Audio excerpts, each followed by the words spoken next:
Assalamualaikum warahmatullahi wabarakatuh. Perkenalkan terlebih dahulu, saya Kevin Rizky Fiandi, NRP 31101910022 dari kelas 2D4 Teknik Mekatronika A. Di sini saya akan mempresentasikan tugas akhir saya dari workshop metode numerik yang berjudul Prediksi jumlah keuntungan ekspor kelapa sawit dengan menggunakan metode regresi linier.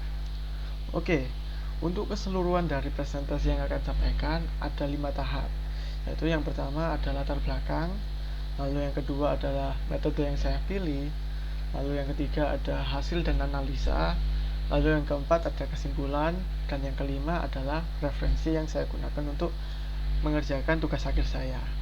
Oke, untuk yang pertama ada latar belakang. Di sini saya menggunakan judul tersebut dengan latar belakang yaitu perdagangan internasional merupakan hal yang sudah mutlak dilakukan oleh setiap negara. Kegiatan tersebut bertujuan untuk meningkatkan perekonomian suatu negara. Di Indonesia sendiri, perkebunan merupakan andalan komoditas ekspor di Indonesia. Prospek perkembangan industri kelapa sawit saat ini sangat pesat karena terjadi peningkatan jumlah produksi di setiap tahunnya. Demi meningkatkan hasil perkebunan di Indonesia dan sekaligus meningkatkan perekonomian bangsa Indonesia, oleh sebab itu saya sendiri yaitu anak bangsa dari Indonesia memilih judul ini untuk memprediksi keuntungan yang diperoleh dari ekspor kelapa sawit. Oke, untuk yang selanjutnya yaitu metode yang saya pilih.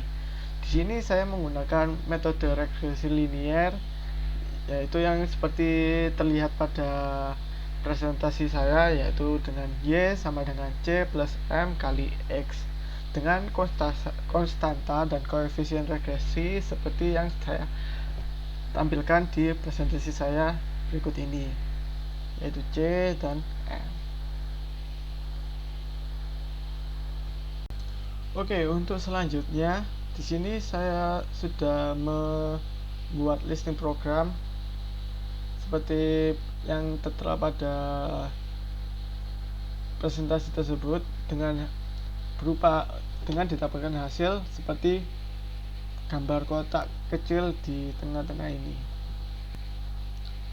Oke, kita akan lanjut ke simulasinya. Oke, kita lanjut ke simulasinya, yaitu yang pertama saya memasukkan terlebih dahulu data yang sudah saya dapatkan dari website Badan Pusat Statistik, yaitu statistik dari hasil jumlah panen yang didapatkan pada tahun 2018 dan juga hasil ekspor minyak kelapa sawit pada tahun 2018. Di sini ada 12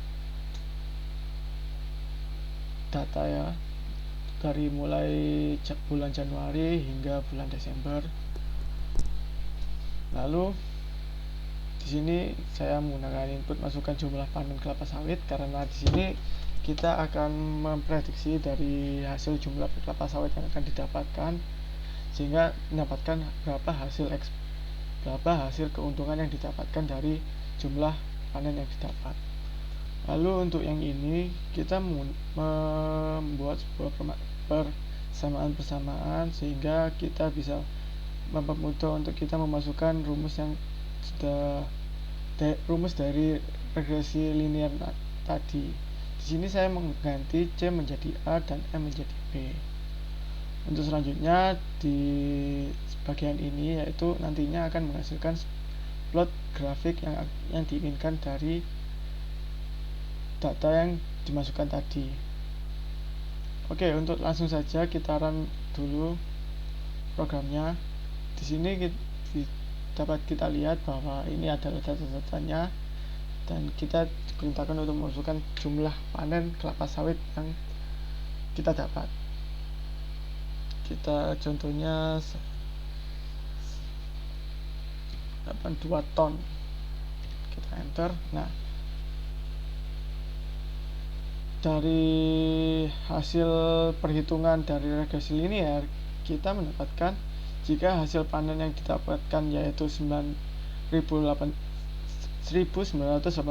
ton, maka prediksi maka prediksi keuntungan ekspor yaitu sebesar 135 juta US dollar. Kita lihat contoh terdekatnya ya. Kita lihat 192. Sini 192. Ya, hasilnya hampir sama, hampir mendekati, yaitu sama seperti 137 dan ini 135. Oke, untuk selanjutnya, dari hasil percobaan tadi atau simulasi tadi didapatkan berupa analisa, yaitu dari hasil yang diperoleh tadi dapat diketahui bahwa nilai yang saya inputkan yaitu jumlah panen kelapa sawit, nilai tersebut nantinya akan diproses dengan melihat data-data yang sudah ada sebelumnya, yaitu tadi data dari tahun 2018 mulai dari Januari hingga Desember. Nah, dari data tersebut dengan menggunakan metode regresi linear didapatkan sebuah prediksi, yaitu berupa keuntungan yang diperoleh dari hasil panen kelapa sawit tadi. Nah, di sini dari analisa data dan simulasi yang sudah saya lakukan tadi didapatkan berupa kesimpulan, yaitu dengan menggunakan metode regresi linear tadi kita dapat memprediksi hasil yang ingin kita ketahui, yaitu dengan cara memasukkan beberapa data yang telah kita peroleh, lalu rumus tersebut akan melakukan sebuah perhitungan sehingga dapat memprediksi baik kenaikan maupun penurunan. Namun karena ini hanyalah sebuah prediksi, hasil tersebut tidaklah 100% akurat. Banyak faktor yang mempengaruhi, seperti banyaknya sampel data hingga naik turunnya nilai mata uang. Oke, di sini ada referensi yang saya gunakan, yaitu yang pertama kita melihat dari data-data yang saya gunakan dari BPS Go Subject 8 Export Import, dan ada untuk regresi linearnya dari Wikipedia, Statistika, dan Matematicum. Sekian presentasi yang saya jabarkan, kurang lebihnya saya mohon maaf. Wassalamualaikum warahmatullahi wabarakatuh.